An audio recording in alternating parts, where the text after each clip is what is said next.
Je suis Sabine Lavorel et je co-préside le comité opérationnel de la Convention citoyenne pour le climat mis en place par la métropole Grenoble-Alpes.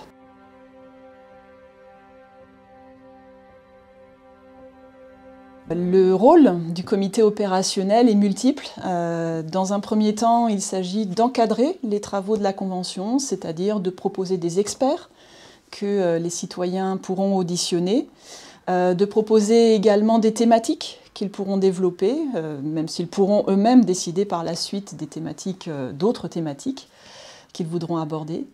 Et puis, l'un des rôles aussi principaux, ça va être finalement, après la Convention, de s'assurer que les recommandations qui seront portées par les citoyens soient effectivement reprises par la métropole, sous une forme ou sous une autre, c'est-à-dire que ces recommandations soient traduites dans le droit de la métropole et deviennent finalement des règles de vie commune.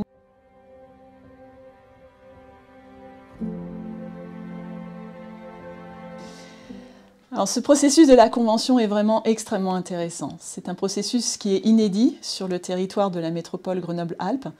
Et c'est un processus qui va conduire en fait des citoyens tirés au sort à se prononcer sur la question du réchauffement climatique, à établir des recommandations sur des mesures qui devront être adoptées par la métropole pour lutter contre le réchauffement climatique.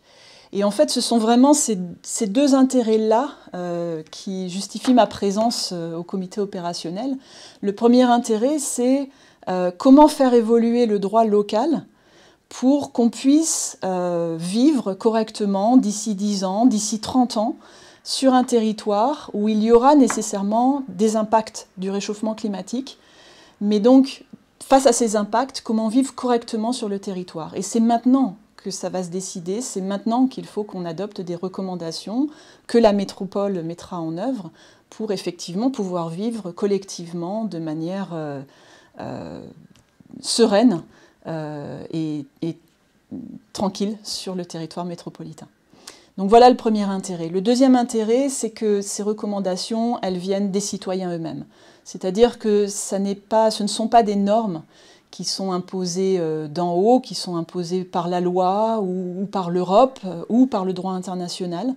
Ce sont des recommandations qui vont être reprises ensuite par la métropole pour constituer des normes qui permettront une vie en collectivité face à ces impacts du réchauffement climatique.